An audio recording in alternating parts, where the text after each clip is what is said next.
Howdy, hoping you can hear me, but I decided to do a simple winter tour of my gardens for the year, starting from the front and working my way back.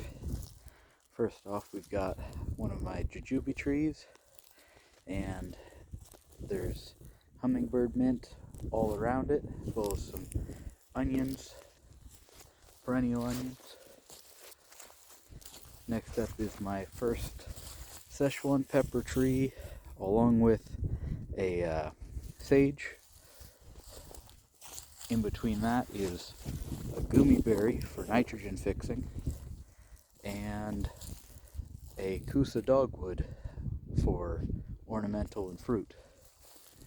And we have a Sichuan pepper to pollinate the Szechuan peppers, and another sage, another gummy berry, another kusa dogwood, another sage, and my biggest and nicest example of a Szechuan pepper. Look at those thorns, like a rose, but much worse. Really impressive tree. Next row, I've got aronia berries. They've been chewed up pretty bad by the deer this year, but they seem to bounce back from that ridiculously well. This one in particular, you can see, is already thick as a pencil easily. Very, very fast growing, very tolerant of pretty constant browsing. I believe I got them from Indiana Berry this year, or last year. Another aronia berry, dormant right now, but it's got baptisia around it as a nitrogen fixer. I hope the wind isn't too bad on the audio. Another aronia berry.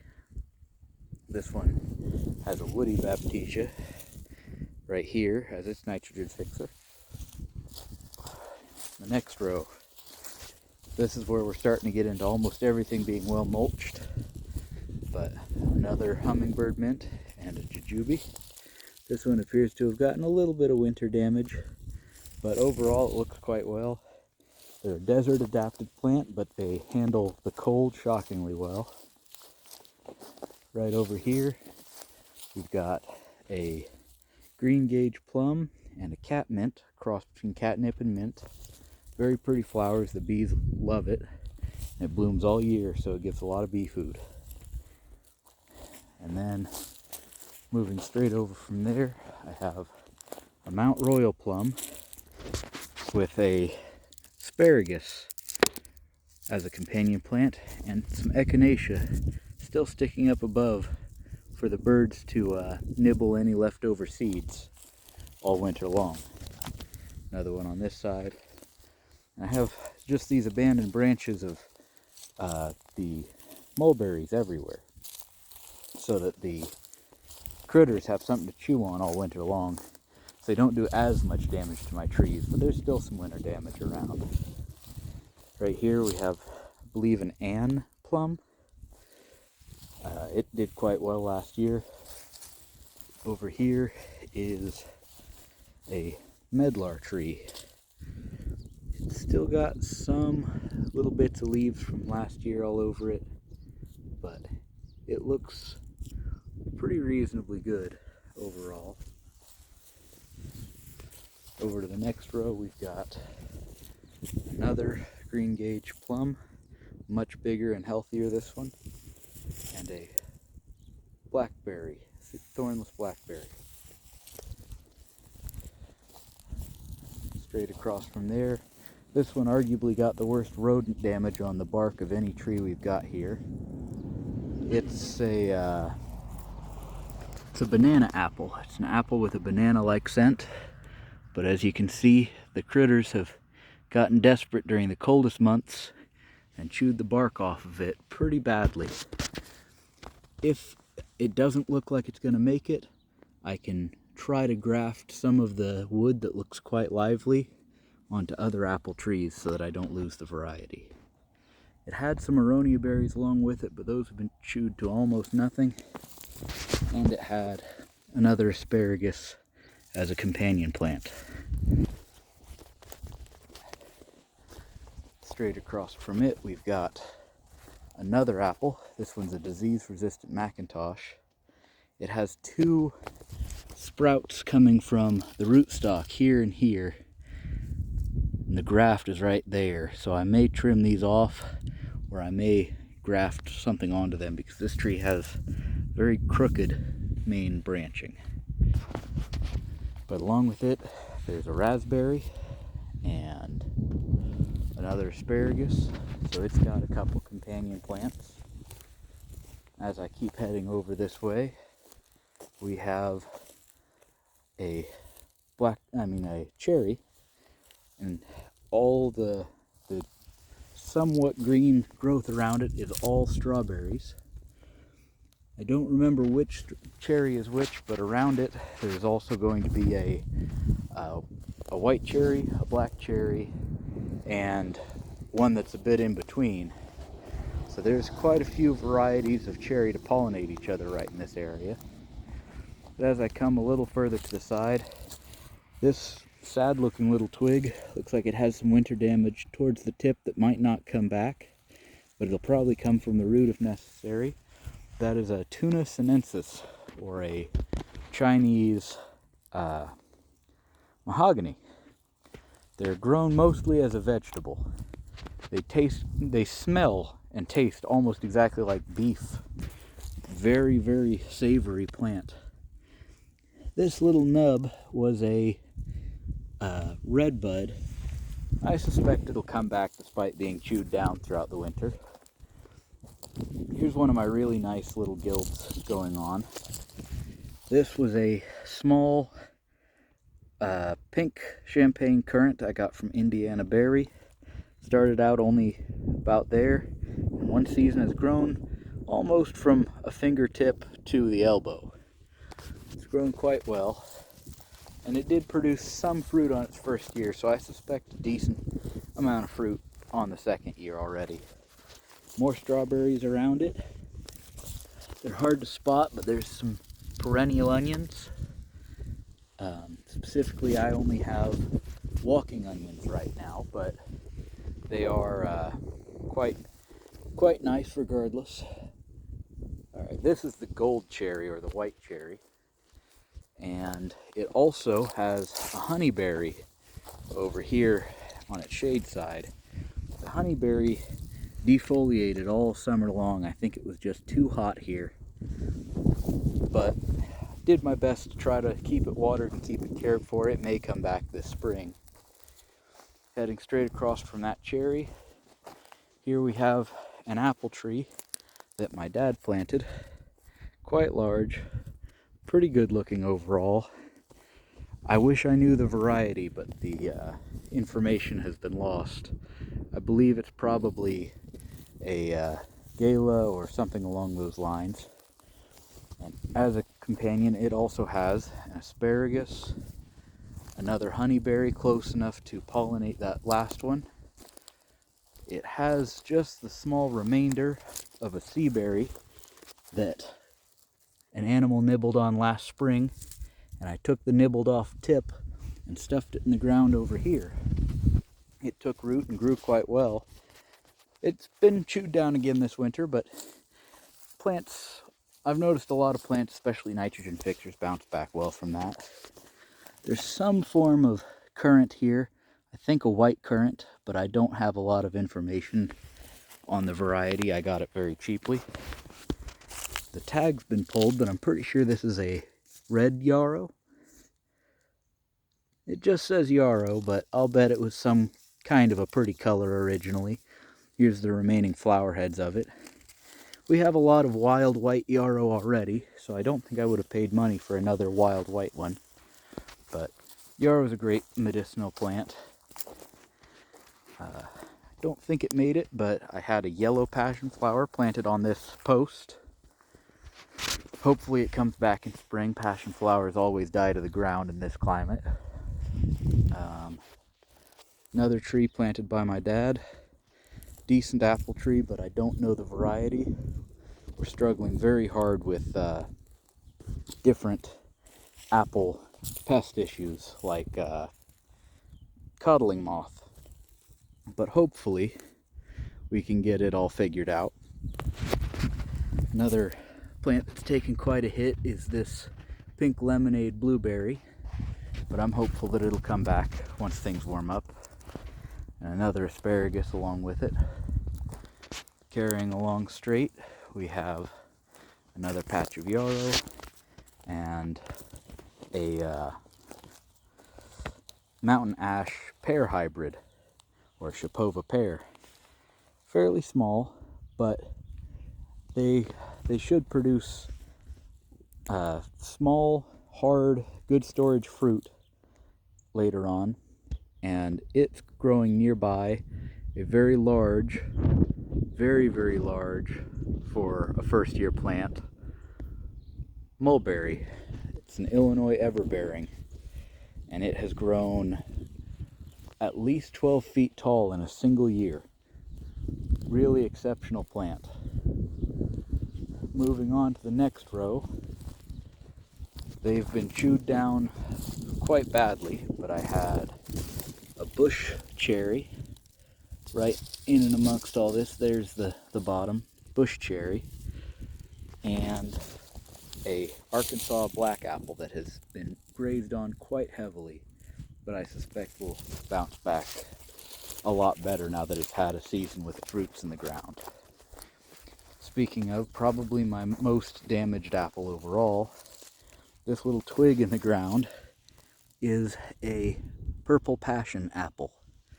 Everything I've done to try to save it hasn't worked. Apparently its foliage is just delicious because everything keeps coming back to eat it over and over again. Here we're getting into another older, more established apple. Dad planted all of the older apples. Right down here is a raspberry that I have planted and it's been chewed down heavily this year. There's a lavender plant doing quite well. Small asparagus. Keep walking around this. It's got a sea buckthorn or sea berry tree, female. Let's see if I have the name written here. No, the name's not written here, but I do have a sea kale right there. So I've got a sea kale. Great plant to have. Here's my other cherry. So we've walked back to that side. The strawberries around this cherry have gone absolutely crazy and taken over everything. So they're all over at this point. And I'm kind of alright with that. I'm happy with cherries as my ground cover. As we keep walking, I have at the edge here a very small miniature rose that I'm hoping will survive winter. Another sage, and a decently sized chestnut tree. I believe this one is a colossal chestnut. I planted some other chestnuts as pollinators, but they did not wake up properly. So I'll have to try to find something else that pollinates it unless dust and chestnuts work. I'll have to see. It has garlic planted around it, comfrey in a few places. Just general, whatever I can kind of find to mix in. Over here, I have an unusual mound, and underneath that is a cold hardy fig tree.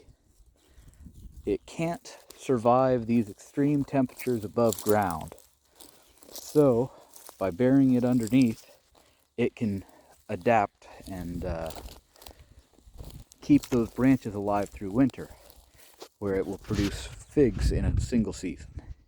Here's another Shapova pear on a different rootstock, just to see how it does out here. I have heard both that they're self-fertile and that they're not self-fertile, so we'll simply have to see what happens with them. Over here's another apple. It's blown over in the intense winds out here.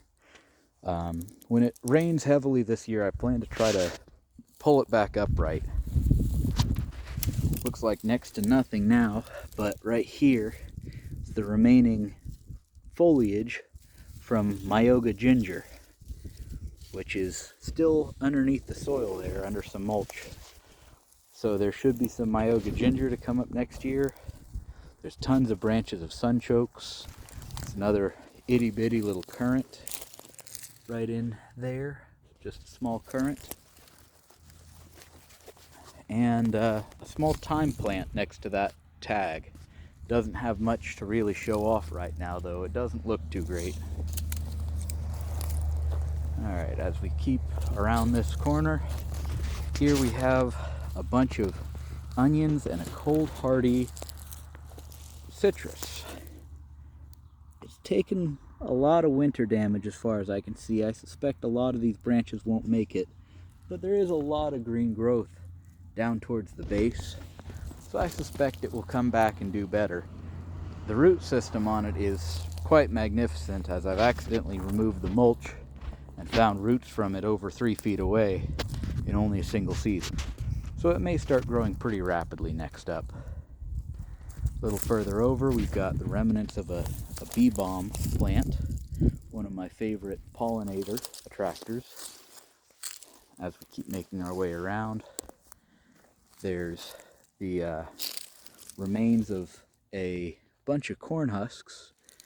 I grew corn, and when I was left with the husks, I dumped them out here for nutrients, but we're also in an agricultural area. Some of it may have just blown in. More Myoga ginger over here on this one. Just the spent green parts above the ground. And back behind it, there's a rosemary that I'm not sure if it will survive the rest of the winter, and some more asparagus. As I work my way up to the next section, there's a couple spots where I've kicked the mulch away so I get bare soil back, and I've sprinkled wildflower seed over those bare spots. Over here we have yet another example of the bush cherries. The foragers really seem to love them, the deer and such, because they're always mowed down short. Same with this black apple. But oddly enough, they still haven't figured out my cold hardy cactus. So I have patches of eastern prickly pear cactus here and there, and they're quite fun in my opinion. You wouldn't think you can grow prickly pears way up here, but you can actually grow them all the way into Alaska in similar climates. Next up here, we have a peace garden apple, one of my best looking apples that I planted. It's almost as tall as me in a single season. I believe I got it from St. Lawrence Nursery. Yep, St. Lawrence Nursery was where I bought that one.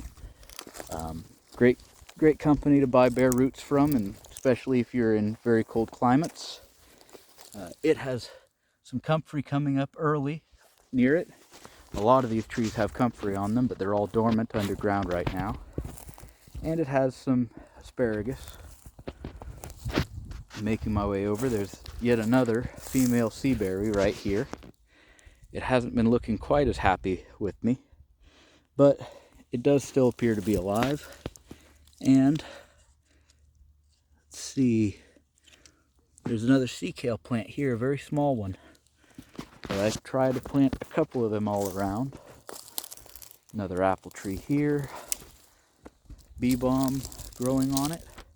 There's dirt piles all around because I've dug a water battery through this whole area, and the leftover soil I simply piled up and put sunchokes in just so there would be some kind of plant life growing in the soil. And they produce incredibly well, and they seem to feed the rodents pretty well, so I think I'll keep them out here just as a deterrent. There's rhubarb right here.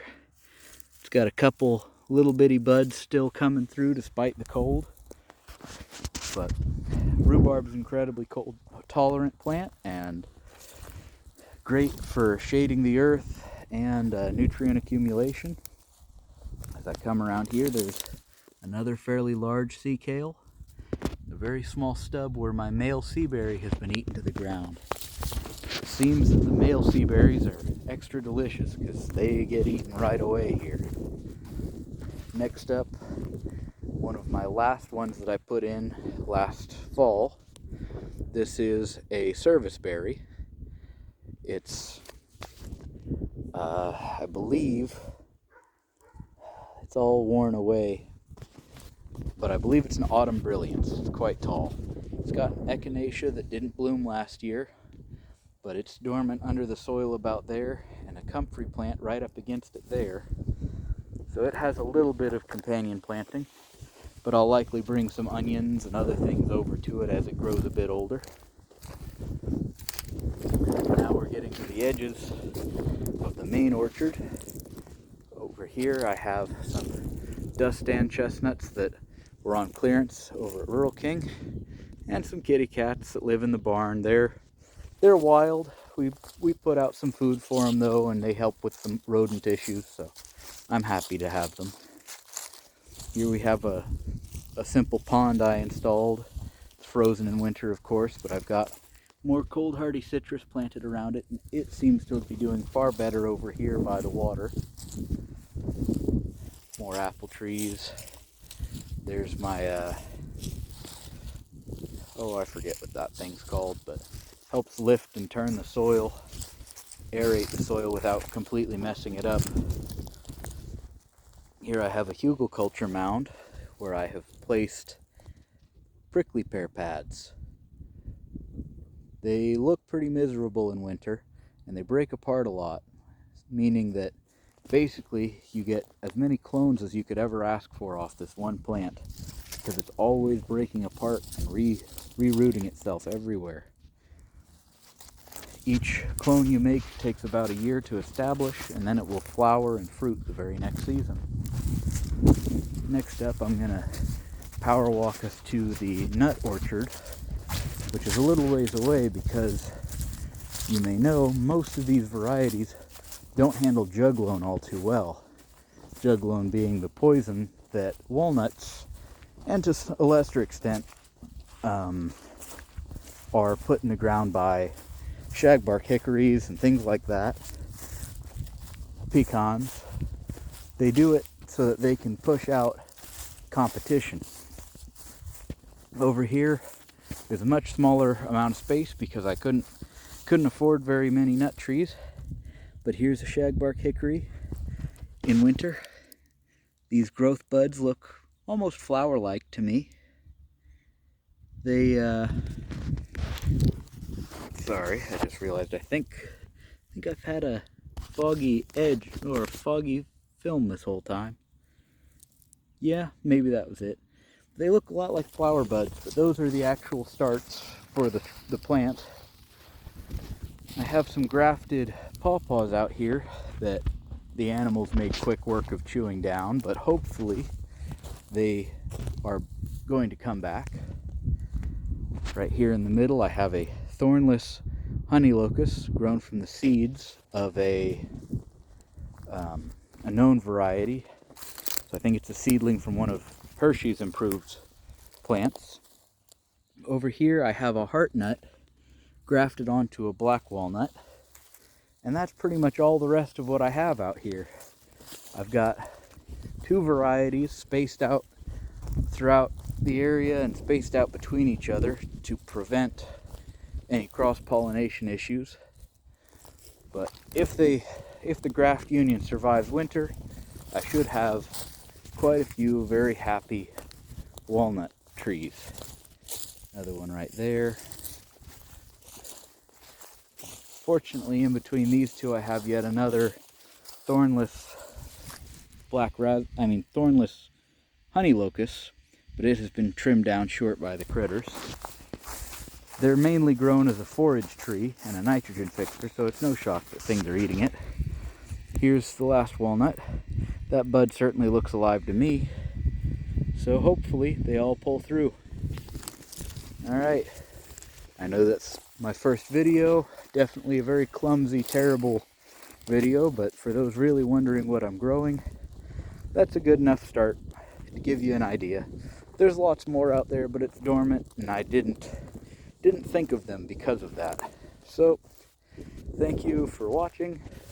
Consider subscribing. I'd like to do more videos like this throughout the future. Spring, summer, fall. I'll be adding more plants, and you'll have a great chance of discovering a whole lot more options. Thank you very much. Goodbye.